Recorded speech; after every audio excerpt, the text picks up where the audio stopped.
तो आज चैप्टर 4 की प्रश्नावली 4.1 पढ़ेंगे, जिसमें हमें पढ़ना है समांतर श्रेणी। ठीक है, तो समांतर श्रेणी को हम एपी भी कहते हैं। एपी का मतलब अर्थमेटिक प्रोग्रेशन। ठीक है, मतलब समांतर श्रेणी को अर्थमेटिक प्रोग्रेशन भी कहते हैं इंग्लिश में, और जबकि इसे चाहे तो हम शॉर्टकट में एपी लिख सकते हैं। ठीक है, तो सबसे पहले तो हम समांतर श्रेणी जान लेते हैं कि समांतर श्रेणी क्या होती है। तो ऐसी संख्याओं की श्रेणी जिसमें समान अंतर होता है समांतर श्रेणी कहलाती है। जैसे प्रत्येक टेबल मतलब पहाड़ा समांतर श्रेणी में होता है। जैसे 5 का टेबल ले लें तो 5, 10, 15, 20, 25, 30, 35। तो जो ये हमारी सीरीज है मतलब श्रेणी है, यह एपी में है, मतलब समांतर श्रेणी में है। कैसे? क्योंकि इन सभी संख्याओं के बीच में 5 का अंतर है। ठीक है, मतलब समान अंतर है। अगर हमारे पास एक कोई सीरीज दी हुई है, ठीक है, तो हम कैसे उसे पता करेंगे कि यह समांतर श्रेणी में है? तो समांतर श्रेणी की पहचान ये होती है कि अगर हम अगले पद में से पिछला पद घटा दें, अगर हम दूसरे पद में से पहला पद घटा दें और फिर तीसरे पद में से यदि दूसरा पद घटा दें तो हमारा अंतर समान आएगा। ठीक है, जैसे 10 में से 5 घटाएंगे तो 5 आएगा, और 15 में से 10 घटाएंगे तब भी 5 ही आएगा। मतलब यह जो हमारी सीरीज है यह समांतर श्रेणी में है, मतलब एपी में है। ठीक है, तो सबसे पहले तो यहाँ पर हम जान लेते हैं कि किसे क्या कहते हैं। तो देखिए, सवालों में हमें किस चीज की जरूरत पड़ेगी, पहले तो हम वह जान लेते हैं। तो सवालों में हमें पहले पद की जरूरत पड़ेगी। तो पहला पद यहाँ पर क्या है? 5। जो इस श्रेणी का स्टार्टिंग का पद है, मतलब पहला पद है, वह क्या है? 5। और पहले पद को हम ए से प्रदर्शित करते हैं। ठीक है, तो ए हमारे पास है 5। और सवाल में हमें जरूरत पड़ती है सार्वांतर की। सार्वांतर का मतलब जो इनके बीच में अंतर है, डिफरेंस है। ठीक है, तो उसे हम कहते हैं सार्वांतर। और सार्वांतर को हम डी से प्रदर्शित करेंगे। और डी हम कैसे निकालेंगे? चलिए, यहाँ तो हम जान ही चुके हैं कि देखिए इनका सार्वांतर 5 है। मान लेते हैं कि अगर कोई संख्याएं बड़ी होती या भिन्नों में होती तो हम कैसे पता करते? तो हम क्या करते कि अगले पद में से पिछला पद घटा देते।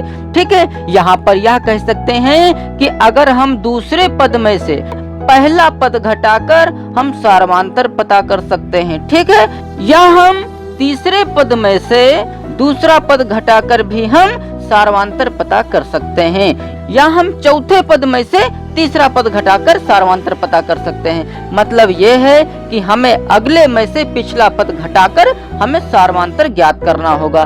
तो ए भी हमें पता चल गया और डी भी हमें पता चल गया, जो कि डी यहाँ पर कितना है? 5 है। 2 चीजें तो हमें मिल गई। अब हमें तीसरी चीज की जरूरत होगी एन की। एन क्या होता है?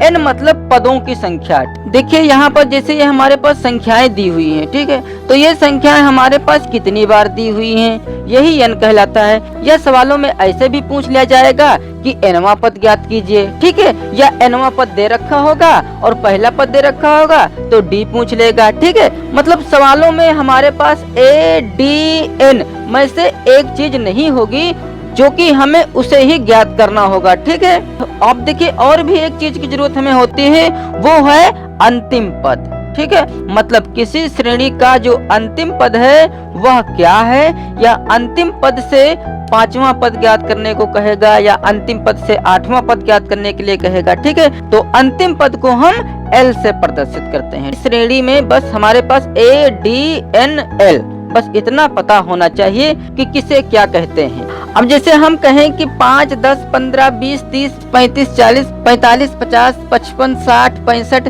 सबको जोड़िए, तो इनको जोड़ने में शायद थोड़ा समय लग सकता है, लेकिन समांतर श्रेणी की सहायता से हम इसे मिनटों या सेकंडों में हल कर सकते हैं। और यदि हम कहें कि 1 से 1, 2, 3, 4, 5, 6 इत्यादि, और इधर 99, 100, इसको जोड़ दीजिए। मतलब हमें 1 से 100 तक जितनी भी संख्याएं हैं उनको जोड़ना है। जैसे 1 में 2 जोड़ेंगे 3, 3 में 3 जोड़ेंगे 6, 6 में 4 जोड़ेंगे 10, 10 में 5 जोड़ेंगे 15, 15 में 6 जोड़ेंगे 21।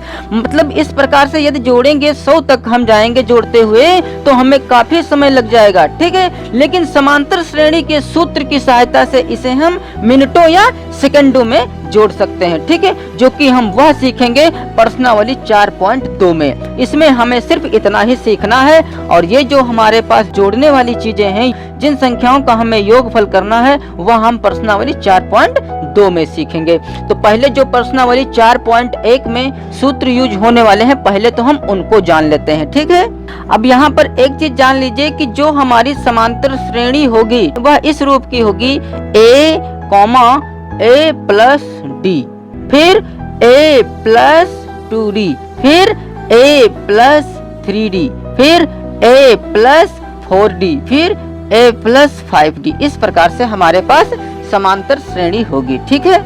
अब यहाँ जो हमारे सवालों में यूज होने वाले सूत्र हैं, पहले उन्हें जान लेते हैं। तो देखिए, पहला सूत्र जैसे मान लेते हैं, अगर सवाल ने हमसे कहा है कि इस श्रेणी का nवां पद ज्ञात कीजिए, ठीक है, तो nवां पद ज्ञात करने का जो फार्मूला है वह है a plus n minus 1d, ठीक है। अगर हम ऐसा नहीं लिखना चाहते हैं तो देखिए, सारणी देखकर ही हम पता कर सकते हैं। अगर मान लेते हैं कोई सवाल ने हमसे कहा है कि 25वां पद ज्ञात कीजिए, तो 25वां पद क्या हो जाएगा, ऐसे ही जान लीजिए। देखिए, पहले पद में यहाँ पर सिर्फ a है, जबकि दूसरे पद में a प्लस d है, तीसरे पद में देखिए a प्लस 2d है, चौथे पद में a प्लस 3d है, ठीक है। तो देखिए, जब पहला पद है तो d यहाँ पर 0 है, जब दूसरा पद है तो d यहाँ पर 1 है, जब तीसरा पद है तो d यहाँ पर 2 है, जब चौथा पद है तो d यहाँ पर 3 है। मतलब जो हमें पद ज्ञात करना होता है वहाँ पर d हमें उस पद से एक कम रखना होता है, ठीक है, और साथ में a प्लस तो हमारे पास रहेगा ही रहेगा, ठीक है। जैसे यहाँ पर देखिए, तीसरा पद था तो 2d है, चौथा पद है तो 3d है, पांचवा पद होता तो 4d होता, ठीक है। तो 25वां पद ज्ञात करने के लिए हमारे पास कितने d होने चाहिए, 24d होने चाहिए, ठीक है, 24d होने चाहिए। और इसमें हम जोड़ेंगे क्या, a, ठीक है। मतलब 25वां पद हमारे पास क्या हो जाएगा, a प्लस 24d। तो अगर हमारे पास a या d का मान दिया होगा तो या तो हम इस सूत्र का यूज करेंगे या हम डायरेक्ट इस सूत्र का यूज कर सकते हैं, ठीक है। अब देखिए, nवां पद को हम कहेंगे क्या, nवां पद को हम tn से भी प्रदर्शित करते हैं, ठीक है। nवां पद को हम tn से प्रदर्शित करते हैं, मतलब इसे हम इस प्रकार से लिख सकते हैं। और देखिए, कभी कभी सवाल हमारा इस प्रकार से पूछेगा कि अंतिम पद से nवां पद ज्ञात कीजिए, मतलब उल्टा उधर से पूछेगा कि उधर से nवां पद ज्ञात कीजिए। यहाँ पर nवां पद कुछ भी हो सकता है, 5वां पद हो सकता है, 7वां पद, 100वां पद, 101वां पद, कुछ भी हो सकता है। तो अंतिम पद से nवां पद क्या होगा, वहां पर सिर्फ थोड़ा सा सूत्र बदल जाएगा, l minus n minus 1d। इसमें देखिए, अगर हमें शुरुआत से nवां पद ज्ञात करना हो तो a plus n minus 1d, और जब हम अंतिम पद से nवां पद ज्ञात करेंगे तो l minus n minus 1d। अब जो प्रश्नावली 4.1 का यह पहला सवाल है, उसमें कह रहा है कि उस समांतर श्रेणी का 5वां तथा 25वां पद ज्ञात करो जिसका nवां पद 2n प्लस 3 है। मतलब हमें 5वां और 25वां पद ज्ञात करना है, ठीक है। तो देखिए, nवां पद जो पहले दिया है पहले वह लिख लें, nवां पद बराबर, nवां पद हमारे पास दिया है 2n प्लस 3। तो देखिए, nवां पद ज्ञात करने के लिए हमें क्या करना है, जितना n हो उसका दुगना करके उसमें हम 3 जोड़ दें तो nवां पद पता चल जाएगा। जैसे मान लेते हैं हमारे पास कोई संख्या है 5, 7, 9, 11, ठीक है। ये हमारे पास क्या है, समांतर श्रेणी में है, ठीक है। हम जानते हैं कि अगला पद कौन सा आएगा, 13, ठीक है, आएगा ना 13, ठीक है। तो यदि सवाल ने हमसे कहा हो कि 5वां पद ज्ञात कीजिए, तो 5वां पद ज्ञात करने के लिए हम 5 का पहले तो दुगना कर देंगे, ठीक है। देखिए, क्योंकि यहाँ पर n का दुगना किया गया है तो n का मतलब यहाँ पर पद है, तो यहाँ पर n हमारे पास मतलब पद कितना है, 5 है, तो 5 का हमने दुगना किया। अब इसमें हम 3 जोड़ दें, ठीक है। तो 5 का दुगना करेंगे तो हो जाएगा 10, और 10 में 3 जोड़ देंगे हो जाएगा 13, जो कि यहाँ पर कितना आएगा, 13, ठीक है। इसी प्रकार हमें यहाँ पर 5वां व 25वां पद ज्ञात करना है। तो यहाँ पर लिखेंगे, इसलिए 5वां पद, 5वें पद को हम T5 भी लिख सकते हैं, ठीक है। तो T5 हमारा क्या हो जाएगा, 2 × 5 और प्लस 3, ठीक है। तो यह हो जाएगा 2 पंचे 10 और 3 13। ठीक है, तो ये हमारा एक आंसर आ जाएगा। अब फिर हमें 25वां पद ज्ञात करना है, तो क्या हो जाएगा तथा 25वां पद, तो 25वें पद को हम T25 लिख सकते हैं। तो यहाँ पर क्या हो जाएगा 2 इंटू, क्योंकि 2n प्लस 3 है तो 2 गुणे n, n हमारे पास कितना है 25 है, तो 2 गुणे 25 और प्लस 3, ठीक है, बराबर 25 दूनी 50 और 50 में 3 जोड़ देंगे हो जाएगा 53। ठीक है, और ये हो जाएगा हमारा आंसर। मतलब जो यह हमारे पास श्रेणी दी हुई है, यदि हम इसका 25वां पद ज्ञात करें तो हमें 53 प्राप्त होगा। ठीक है, अब इस दूसरे सवाल में हमें 100वां पद ज्ञात करना है। ठीक है, जिसका nवां पद हमारे पास 3n+1 दिया है, और तीसरे में हमें 18वां पद ज्ञात करना है, जबकि यहाँ पर nवां पद 3n-4 दे रखा है। ठीक है, तो दूसरे सवाल में क्योंकि nवां पद 3n+1 दिया है, मतलब जिस पद को हमें ज्ञात करना है उसका तिगुना करके एक हमें जोड़ देना है। तो यहाँ पर हम लिखेंगे क्योंकि nवां पद बराबर, nवां पद हमारे पास है 3n+1, इसलिए 100वां पद हमें ज्ञात करना है। तो लिखेंगे इसलिए 100वां पद बराबर, 100वां पद ज्ञात करने के लिए हम 100 का 3 गुना कर देंगे और इसमें 1 जोड़ देंगे। ठीक है, क्योंकि 3n+1 था इसलिए 3 गुणे 100 प्लस 1 कर दिया गया, इस n की जगह पर 100 रख दिया गया है। ठीक है, तो यह हो जाएगा 100 तिया 300, 300 में 1 जोड़ेंगे तो हो जाएगा 301, और ये हो जाएगा हमारा आंसर। इसी प्रकार तीसरे में देखिए, तीसरे में जो हमारे पास nवां पद है वह है 3n-4, इसलिए 18वां पद बराबर 3 इंटू n की जगह पर 18 रख देंगे, तो 18 और -4, ठीक है, बराबर 18 तिया 54, और 54 में से हम 4 घटा देंगे तो रह जाएगा 50, और ये हो जाएगा हमारा आंसर। तो अब देखिए चौथा, पांचवा, छठा, सातवां, ये लगभग चारों सवाल सेम हैं। तो चौथे सवाल में कह रहा है कि श्रेणी 9, 5, 1, -3 का 10वां पद ज्ञात कीजिए। ठीक है, तो पहले तो हम इसमें सब पता कर लेते हैं कि A क्या है, D क्या है और हमें क्या फाइंड करना है। ठीक है, तो यहाँ पर देखिए पहला पद हमारे पास 9 है, मतलब इसे हम डायरेक्ट A बराबर 9 लिख सकते हैं, और फिर हमारे पास D कितना है, D हम कैसे पता करेंगे, अगले पद में से पिछला पद घटाकर, मतलब 5 में से 9 घटाकर। तो जब 5 में से 9 घटाएंगे तो 5 में से 9 नहीं घटेगा, तो 9 में से 5 घटा दें और चिन्ह माइनस का रख दें। ठीक है, इसलिए माइनस का 4 रह जाएगा। तो हमारे पास A हो गया, D हो गया। अब हमें फाइंड क्या करना है, 10वां पद, मतलब हमें T10 फाइंड करना है। ठीक है, मतलब 10वां टर्म हमें फाइंड करना है। तो 10वां पद बराबर क्या हो जाएगा, देखिए अभी पीछे सीख चुके हैं कि जिस पद को हमें ज्ञात करना होता है उससे एक कम D, तो यहाँ पर हमें 10वां पद ज्ञात करना है, मतलब हमें 9D यहाँ पर रखना है और इसमें हमें A जोड़ देना है। ठीक है, तो A हमारे पास है 9, तो यहाँ पर 9 और प्लस 9 गुणे D का मान हमने लाया है -4, तो यहाँ पर -4 रख दें। ठीक है, अब इसको हल कर लें तो यह हो जाएगा 9, और देखिए 9 की गुणा हमें 4 से कराना है, तो 9 चौक 36 हो जाएगा, वह भी माइनस का, क्योंकि यह -4 है, यह प्लस का 9 है, तो प्लस माइनस का 9 चौक 36 हो जाएगा। ठीक है, अब 9 में से हमें 36 घटाना है, तो हम जानते हैं 9 में से 36 नहीं घटेगा, तो 36 में से 9 घटा दें और 36 का जो माइनस का चिन्ह है वह माइनस का चिन्ह यहाँ रख दें। ठीक है, तो 36 में से 9 जाएगा तो रह जाएगा 27। ठीक है, और यही हो जाएगा हमारा आंसर। अब इस 5वें सवाल में हमारे पास A कितना दिया है, A हमारे पास दिया है 1/2।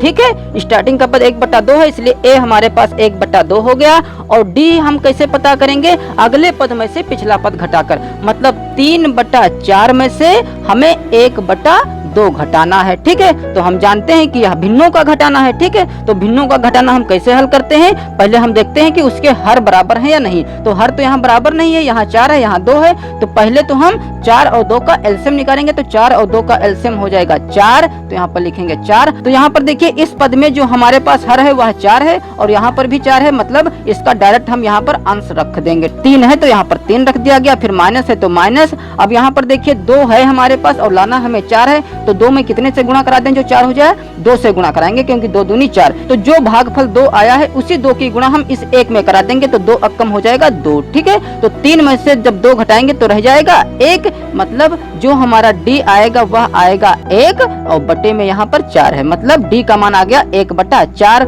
और हमें ज्ञात का करना है 14वां पद, तो 14वें पद को हम T14 कर देंगे, ठीक है, मतलब हमें T14 फाइंड करना है। तो T14 बराबर क्या हो जाएगा, मतलब यहाँ पर देखिए T14 हमने लिखा, यहाँ पर आप लिख सकते हैं 14वां पद बराबर, ठीक है। तो 14वें पद को हम क्या करेंगे, हम जानते हैं कि D जो हमारा होगा वह 13D होगा, क्योंकि जिस पद को ज्ञात करते हैं उससे एक कम D रखते हैं। तो यहाँ पर 14वां पद हमें ज्ञात करना है, तो 13D हो जाएगा और इसमें हम A जोड़ देंगे, मतलब 14वां पद हमारा हो जाएगा A + 13D, ठीक है। यह देखिए हम इस प्रकार से भी कर सकते हैं, A + n - 1D, ठीक, इस प्रकार से तो करेंगे, यह फार्मूला होता है nवां पद ज्ञात करने के लिए। तो n तो हमारे पास 14 है, तो 14 में से 1 जाएगा, 13 रह जाएगा, ठीक है, वही यहाँ पर रखा गया है। अब a हमारे पास है 1/2, ठीक है, तो यहाँ पर लिख दें 1/2 और प्लस 13 और गुणे d का मान है 1/4, तो यहाँ पर लिख देंगे 1/4।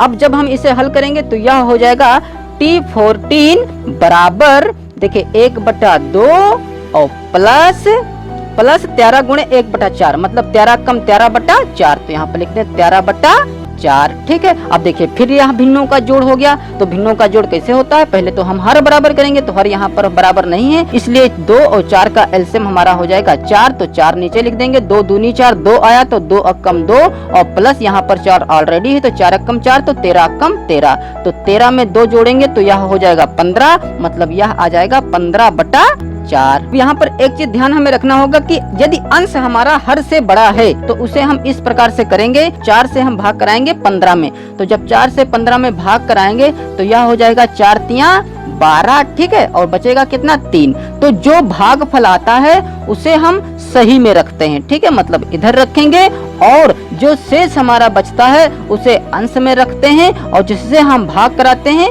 वह यहाँ हर में रखते हैं, ठीक है, मतलब 14वां पद हमारा आ जाएगा 3 सही 3/4, या हम डायरेक्ट 15/4 भी रख सकते हैं, ठीक है, वैसे यह रखिए तो ज्यादा बेटर रहेगा। तो ये हो जाएगा हमारा आंसर।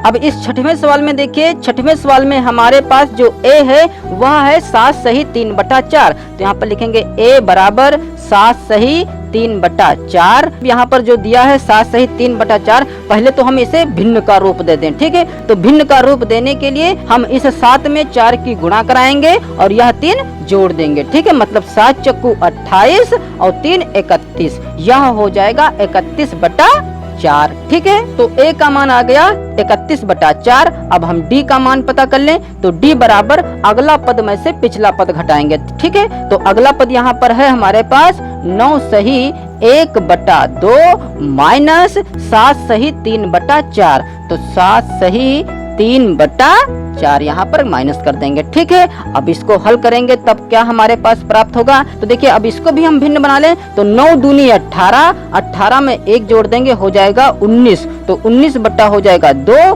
फिर माइनस 7 चक्कू 28 3 31/4। अब इसे हम हल कर लें, तो यहाँ पर देखिए हर में हमारे पास सबसे बड़ा हर है 4, तो 4 हमारा हो जाएगा लासा। अब 2 को हमें 4 बनाना है, तो 2 को 4 बनाने के लिए तो 2 से हमें गुणा कराना पड़ेगा, तो 2 की गुणा हम इसमें ना कराकर इस 19 में कराएंगे, तो 19 दूना हो जाएगा 38 और माइनस का, क्योंकि यहाँ पर 4 ऑलरेडी है, ठीक है, तो 31 का पूरा यहाँ पर 31 ही रख देंगे, ठीक है। तो 38 में से जब हम 31 घटाएंगे तो यहाँ पर रह जाएगा 7 और बटे में आ जाएगा 4, तो यह तो आ गया d का मान, तो d का मान आया है 7/4। तो हमें यहाँ पर फाइंड करना है 99वां पद, तो 99वां पद को हम T99 लिख सकते हैं, ठीक है, तो T99 बराबर क्या हो जाएगा a प्लस, तो 99 में से हम यदि 1 कम करेंगे तो यह रह जाएगा 98D, तो 99वां पद क्या हमारा हो जाएगा a प्लस 98D। अब हम इसमें मान रख दें, तो a हमारे पास है 31/4, तो यहाँ लिखेंगे 31/4 और प्लस 98 और गुणे d का मान हमारे पास है 7/4, तो यहाँ लिख देंगे 7/4। अब देखिए इसे चाहे तो हम 2 से काट सकते हैं, बट 2 से इसे ना काटें, क्योंकि 4 यहाँ पर भी है 4 यहाँ पर भी है, हर हमारा बराबर हो जाएगा, ठीक है। तो इसे हम इस प्रकार से लिख सकते हैं, बराबर 98 की गुणा हम डायरेक्ट साथ में करा लें तो क्या हो जाएगा, बराबर लगाएंगे और नीचे लिख देंगे 4, क्योंकि हर तो बराबर 4 है। ठीक है, अब हमें एक दूसरे में किसी में गुणा नहीं करानी होगी भागफल से। ठीक है, तो 31 का पूरा यहाँ पर 31 हो जाएगा और प्लस यहाँ पर 98 7 की जितनी गुणा आएगी वह यहाँ पर रख देंगे। तो 98 की जब 7 से गुणा कराएंगे तो 7 × 56, 7 × 9 63 और 5 68 हो जाएगा। तो अब हमें 31 में 686 जोड़ देना है। तो जब हम इसको जोड़ेंगे तो यह हो जाएगा 7 8 3 11 हासिल 1 7, 717/4। यहाँ पर देखिए जो हमारा अंश है वह हर से बड़ा है। ठीक है, तो हमें 4 से 717 में भाग कराना होगा। तो जब 4 से 717 में भाग कराएंगे तो आ जाएगा हमारे पास 4 × 4, तो क्या हो जाएगा 179 सही 1/4। तो यहाँ पर लिख दें 179 सही 1/4 और यही हो जाएगा हमारा आंसर। अब इस 7वें सवाल में हमारे पास श्रेणी दी हुई है 1, 3, 5। ठीक है, जिसका हमें nवां पद ज्ञात करना है। तो यहाँ a हमारे पास कितना है 1 है और d हमारे पास कितना है 3 में से हम 1 घटाकर d पता कर लेंगे। तो 3 में से 1 घटाएंगे तो रह जाएगा 2, तो d आया 2। अब हमें nवां पद ज्ञात करना है तो यहाँ पर tn लिख सकते हैं या यहाँ पर लिख दें nवां पद। तो nवां पद क्या होता है a + n - 1 d। अब देखिए यहाँ पर n का मान तो हमारे पास है नहीं। ठीक है, जो यहाँ पर हम 1 कम करके रख दें तो डायरेक्ट हम यही फार्मूला यूज करेंगे। और यहाँ पर a हमारे पास है 1, तो 1 प्लस n का मान नहीं है तो n को ऐसे ही रखें। और यहाँ पर d हमारे पास है 2, तो यहाँ पर लिख दें 2। ठीक है, अब चाहें तो यह ब्रैकेट खोल लें तो क्या हो जाएगा 1 प्लस, जब यह ब्रैकेट खोलेंगे तो 2 की गुणा n में भी होगी और 1 में भी होगी। तो यह हो जाएगा 2n और माइनस का 2 × 2। अब यहाँ पर देखिए 2n तो किसी से जुड़ेगा घटेगा नहीं, तो इसे हम 2n स्टार्टिंग में रख दें। अब देखिए यहाँ पर प्लस का 1 है, यहाँ माइनस का 2 है। ठीक है, तो 1 में से हमें 2 घटाना है, मतलब यह रह जाएगा माइनस का 1। तो जो इस श्रेणी का nवां पद है वह है 2n - 1 और यही हो जाएगा हमारा आंसर। अभी इस 8वें सवाल में श्रेणी 3x, 5x, 7x ... का nवां पद ज्ञात कीजिए। तो यह हमारे पास श्रेणी दी हुई है जिसका हमें nवां पद ज्ञात करना है। ठीक है, तो 8वें सवाल में हमारे पास a कितना है, a हमारे पास है 3x, तो यहाँ पर लिखेंगे 3x और कॉमा, और d हमारे पास क्या हो जाएगा 5x में से 3x घटा लें। तो 5x में से जब 3x घटाएंगे तो यह रह जाएगा 2x। ठीक है, तो a हमारे पास 3x है, d हमारे पास 2x है। अब हमें nवां पद ज्ञात करना है तो लिखेंगे यहाँ पर, इसलिए nवां पद बराबर, तो nवां पद का फार्मूला क्या होता है a + n - 1 d से। तो a हमारे पास कितना है 3x, तो यहाँ पर लिखेंगे 3x प्लस n हमारे पास यहाँ नहीं है तो यहाँ पर n ही रखें और -1, और d का मान हमारे पास है 2x, तो यहाँ लिखें 2x। अब यह ब्रैकेट पहले खोल लें तो क्या हो जाएगा 3x और प्लस, जब 2x की गुणा n से कराएंगे तो यह हो जाएगा 2xn और माइनस, अब 2x की गुणा x से कराएंगे तो 2x 1 जा 2x ही होगा। ठीक है, अब देखिए यहाँ पर 3x है, यहाँ पर माइनस का 2x है, तो 3x में से 2x घटाएंगे तो यह रह जाएगा 1x। ठीक है, यह जुड़ घट नहीं पाएगा क्योंकि इसके साथ 2x तो है लेकिन साथ में इसके n है, इसलिए यह किसी से जुड़ घट नहीं सकता है। ठीक है, तो इसे हम प्लस डायरेक्ट ऐसे ही लिख दें 2xn। अब देखिए इसे और सुंदर बनाने के लिए हम चाहें तो दोनों से x कॉमन ले सकते हैं। ठीक है, क्योंकि x इस पद में भी है और x इस पद में भी है। ठीक है, तो जब हम x कॉमन लेंगे तो यहाँ पर तो रह जाएगा 1। ठीक है, क्योंकि हमने x तो बाहर निकाल लिया है तो यहाँ रह जाएगा 1 और प्लस यहाँ से जब हम x बाहर निकालेंगे तो यहाँ पर रह जाएगा 2n। अब इसे और सुंदर बनाने के लिए 2n हम इधर ले लें और प्लस का 1 इधर कर दें, और जो यह x हमारा कॉमन में आया है इस x को इधर रख सकते हैं। ठीक है, तो ये हो जाएगा हमारा आंसर। हम यह भी आंसर रख सकते हैं, यह भी आंसर रख सकते हैं और यह भी आंसर रख सकते हैं। इन तीनों में से हम कोई भी एक आंसर रख सकते हैं। अब इस 9वें सवाल में देखिए इस 9वें सवाल में जो यह दी हुई श्रेणी है, इसमें हमारे पास a जो है वह है 3a - b। ठीक है, तो देखिए हम पहले पद को a मानते हैं और a यहाँ पर ऑलरेडी दे रखा है। ठीक है, तो अब हम इस पहले पद को स्मॉल a से ना प्रदर्शित करके हम कैपिटल A से प्रदर्शित करेंगे पहले पद को। ठीक है, तो पहले पद को हमने यहाँ पर कैपिटल A मान लिया, तो कैपिटल A हमारे पास कितना है 3a - का b। ठीक है, तो पहला पद तो हमारे पास 3a - b आ गया। अब हमें क्या ज्ञात करना है d, तो d को भी हम कैपिटल D ही मान लें। ठीक है, तो d बराबर हो जाएगा 4a में से हमें यह घटाना होगा, क्योंकि हम जानते हैं कि अगले पद में से पिछला पद घटाया जाता है। तो 4a में से हम यह घटाएंगे 3a - b। अब यहाँ पर ध्यान देना होगा क्योंकि यह दो भागों में है 3a - b, इसलिए हम इसको ब्रैकेट में रखेंगे। वह इसलिए क्योंकि इससे पहले माइनस भी है, और जब ब्रैकेट खोलेंगे तो ये हमारे चिन्ह बदल जाएंगे। अब अगर हम ब्रैकेट खोलें तो हमें क्या मिलेगा 4a माइनस का हो जाएगा यह 3a, तो 3a और माइनस माइनस प्लस का b। अब यहाँ पर हमारे पास क्या रह जाएगा 4a में से अगर 3a घटाएंगे तो यहाँ पर रह जाएगा सिर्फ a। ठीक है, क्योंकि 4 में से 3 जाएगा, 1 बचेगा जो कि यहाँ पर 1 लिखा है, और फिर प्लस का b। तो यहाँ पर हमारे पास a मिल गया और d मिल गया। अब हमें छठा पद ज्ञात करना है, तो यहाँ पर लिखेंगे इसलिए छठा पद को हम T6 लिख सकते हैं, या यहाँ पर लिख सकते हैं छठवां पद। ठीक है, तो छठवां पद बराबर क्या हो जाएगा a + 5d। ठीक है, अब हम इसमें मान रख दें, तो a हमारे पास है 3a - का b और प्लस 5 और d का मान हमारे पास है a + b, तो इसे हम ब्रैकेट में रखेंगे a + b, क्योंकि हमें 5 से गुणा करानी है a और b में। तो क्या हो जाएगा 3a - का b और प्लस 5 की गुणा हमें a से करानी है, तो यह हो जाएगा 5 है, फिर प्लस 5 की गुणा b से कराएंगे तो 5b हो जाएगा। ठीक है, अब हम इसको हल कर लें, तो a वाला देखें कहाँ कहाँ है, तो यहाँ पर a है 3a और यहाँ पर है 5a, तो 3a और 5a हो जाएगा 8a। ठीक है, और b वाला देखिए यहाँ पर माइनस का b है, जबकि यहाँ पर प्लस का 5b है, तो 5b में से एक b जाएगा तो यह रह जाएगा 4b। तो ये हमारा हो जाएगा आंसर। और यदि चाहें तो हम देखिए, क्योंकि इसमें भी 4 है इसमें भी 4 है, तो हम 4 कॉमन ले सकते हैं, तो यह इस प्रकार से भी हो जाएगा। 4 जब कॉमन लेंगे तो यहाँ पर रह जाएगा 2a और प्लस का b। ठीक है, तो यह भी हमारा एक आंसर हो जाएगा।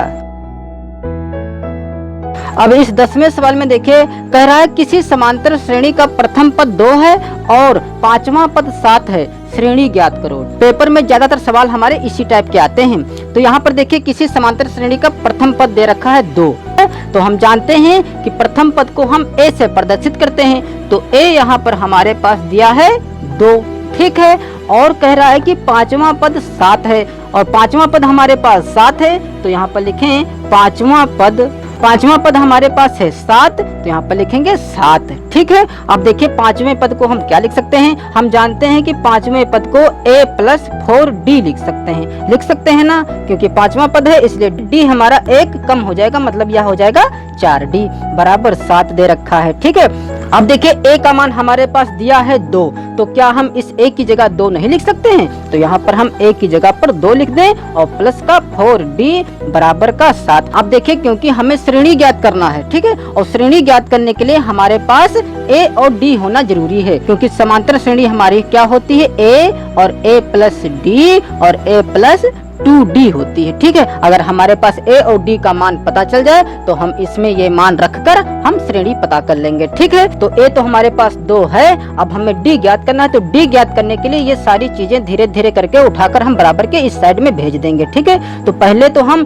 2 को भेज सकते हैं उधर, 4 को अभी डायरेक्ट नहीं उधर भेजेंगे। ठीक है, क्योंकि 4 जो है d से चिपका हुआ है, यह बाद में हटेगा, पहले इस 2 को हम हटा लें, तो 4d बराबर क्या हो जाएगा 7, और यह प्लस का 2 है इसलिए माइनस का 2 हो जाएगा। अब इधर सिर्फ d रखें। अब देखिए 4 क्योंकि यह गुणे में है, ठीक है, मतलब चिपका हुआ है, तो चिपकी हुई चीज जब बराबर के इस साइड में आती है तो वह बटे में हो जाता है। तो पहले तो हम इधर घटा लें, 7 में से 2 जाएगा, 5 रह जाएगा और बटे में आ जाएगा 4। ठीक है, तो d का मान आ गया 5/4। अब हमें श्रेणी ज्ञात करना है, तो श्रेणी ज्ञात करने के लिए देखिए a तो हमारे पास है, मतलब यहाँ पर आ जाएगा 2, और यहाँ पर कितना आ जाएगा, उतना आएगा जितना कि हम a में d जोड़ेंगे। ठीक है, और फिर a में हम 2d जोड़ेंगे। तो पहले तो हम a + d पता कर लें, तो लिखेंगे इसलिए दूसरा पद बराबर, दूसरा पद क्या हो जाएगा a प्लस डी। अब हम इसमें मान रख दें तो a का मान है 2 और d का मान है 5/4, तो यहाँ लिख दें 5/4। ठीक है, अब देखिए यहाँ पर यह भिन्न है 5/4, तो हम इसे भी भिन्न बनाने के लिए नीचे 1 मान सकते हैं। ठीक है, तो 1 और 4 का एलसीएम हो जाएगा 4।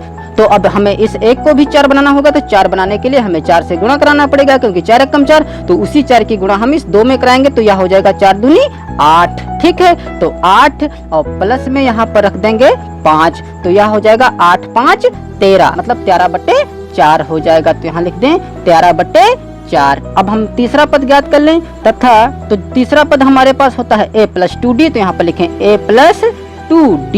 ठीक है, और a हमारे पास है 2 और प्लस 2 गुणे और d हमारे पास है 5/4, तो यहाँ लिख दें 5/4। अब 2 से यह 4 कट जाएगा, तो 2 × 2 और 2 दूनी 4, तो यह हो जाएगा 2 + 5/2। ठीक है, मतलब इसे हम इस प्रकार से लिख सकते हैं 2 + 5/2। अब इसे हल कर लें तो यहाँ पर यह भिन्न हो गया 5/2, तो इसे भी भिन्न बनाने के लिए 1 मान लें नीचे, तो नीचे हमारा हो जाएगा हर में 2 और 1 दूनी 2, तो 2 दूनी हो जाएगा 4 और प्लस 5 बराबर यह हो जाएगा 4 × 5 = 9, मतलब यह हो जाएगा 9/2।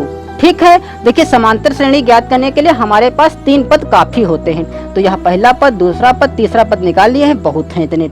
अब यहाँ पर लिख दें अतः समांतर श्रेणी। समांतर श्रेणी को शॉर्टकट में हम साश्रय लिख सकते हैं। ठीक है, तो पहले होता है a, तो a हमारे पास है 2, तो यहाँ पर लिख दें 2। फिर दूसरा पद रखेंगे और दूसरा पद हमारे पास है a + d, तो a + d का मान आया है 13/4, तो यहाँ पर लिख दें 13/4 और फिर कॉमा, फिर तीसरा पद रखेंगे, तीसरा पद हमारे पास है 9/2, तो यहाँ पर लिख दें 9/2 और आगे कर दें डॉट डॉट। ठीक है, मतलब यह हमारी हो गई समांतर श्रेणी। और यदि हम इसका कोई दूसरा रूप देना चाहते हैं तो इसे हम इस प्रकार से कर सकते हैं 2 कॉमा। अभी देखिए हम जान चुके हैं कि अगर हमारा अंश से हर छोटा है तो उसे हम भाग कराकर सही के रूप में रखेंगे। ठीक है, तो अगर हम 4 से इसमें भाग कराएं 13 में, तो हो जाएगा 4 × 3 = 12 और 1 रह जाएगा शेष, तो वही 1 हमारा अंश में हो जाएगा और 4 हमारा हर में हो जाएगा, तो यह हो जाएगा 3 सही 1/4। और फिर जब हम 2 से 9 में भाग कराएंगे तो 2 × 8 हो जाएगा और बचेगा 1, तो वह 1 यहाँ आ जाएगा और यहाँ बटे में कर दें 2। ठीक है, तो यह भी हमारी एक श्रेणी है, तो इनमें से हम कोई भी एक श्रेणी रख सकते हैं। ठीक है, और यही हो जाएगा हमारा आंसर। ठीक है, अब जो नेक्स्ट सवाल है वह अगले वीडियो में करेंगे।